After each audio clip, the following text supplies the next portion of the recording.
I went to a bar with my friends one night, and I was poured 2 pitchers of beer in less than an hour, so I poured 2 pitchers of beer in less than an hour down the hatch. A blue moon had been out that night. But when I left that bar, I was plastered harder than dried plaster, and I trotted onto the streets of my beloved downtown San Diego, a homeless man. Found solace on the sidewalk. And as I looked at him through my beer goggles, he lay there in one piece until my loquacious self passed by. And then reached into my pocket of drunken kindness and pulled out $1 wrinkled in time. I tucked it into my hand to the impression of that paper slave master concaved in my palm as I shook his hand, and I started to wonder, where is home? They say that home is not where you live, but where they understand you. So who might they be that understand me? And where might they be that understand me? Over the ocean lives my mother earth, my mother land, my mother whose pure lineage is contaminated with the seed of Spanish and nurtured with the green thumb of the United States. After being bent over for 333 years, Spain opened an invitation to the United States and said, hey, you want to come tap this?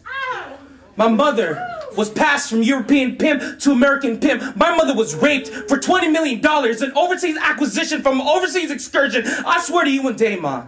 One day I will lay my head on your Pacific-kissed belly, then sleep underneath the 3 stars in your sky. Then wake up to the 8 rays of your sun, blinding my face so as to suppress me from going back to your former pimp. And I tell you, sorry.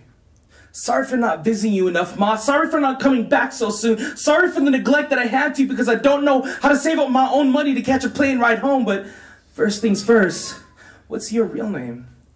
What was your name before the Spanish assigned you an alias derived from King Philip of Spain to be the moniker that history books list you under? These things I want to know because I want to get to know you, Ma. I long to hear you whisper in my Filipino-American ear of your long-lived, bewildered history. Paint your love in Alibata across willing canvas that is my heart, because even though my blood is enriched with 100% of your royalty, socially I'm half-breed to you.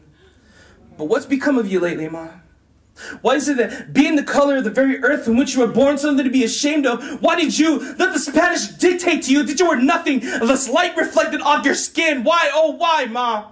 Is it if I'd go back, I'd be happy to buy something made from the very hands of the very children of our very heroes died for making nothing of themselves but to such a shirt, because you're a Filipino with more damn pride than to succumb to a higher authority when that's just giving your liberty to live free from tyranny? To hell with those Filipino businessmen, and to hell with those Filipino congressmen who use our own to gain everything that they own. They disguise themselves in our beautiful brown skin. They're one of the same as those colonizers. Jose Rizal gave his life to rid from our body. Then it became America's proposition for independence. That was their subconscious urge to colonize you. It was that fast buck why Sergeant Independence was postponed 50 some odd years for when America took over your Pacificist naval. But forgive me, Ma, I get it.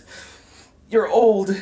And you're barely hanging on, and Alzheimer's is kicking in. I want to take you to a nursing home, but it seems like you've already got stay-at-home nurses. They inject their American-style democratic Botox in you, making you look better on the outside. But what about what's within? I watched them trying to keep you together by tearing you apart in your heartbeat.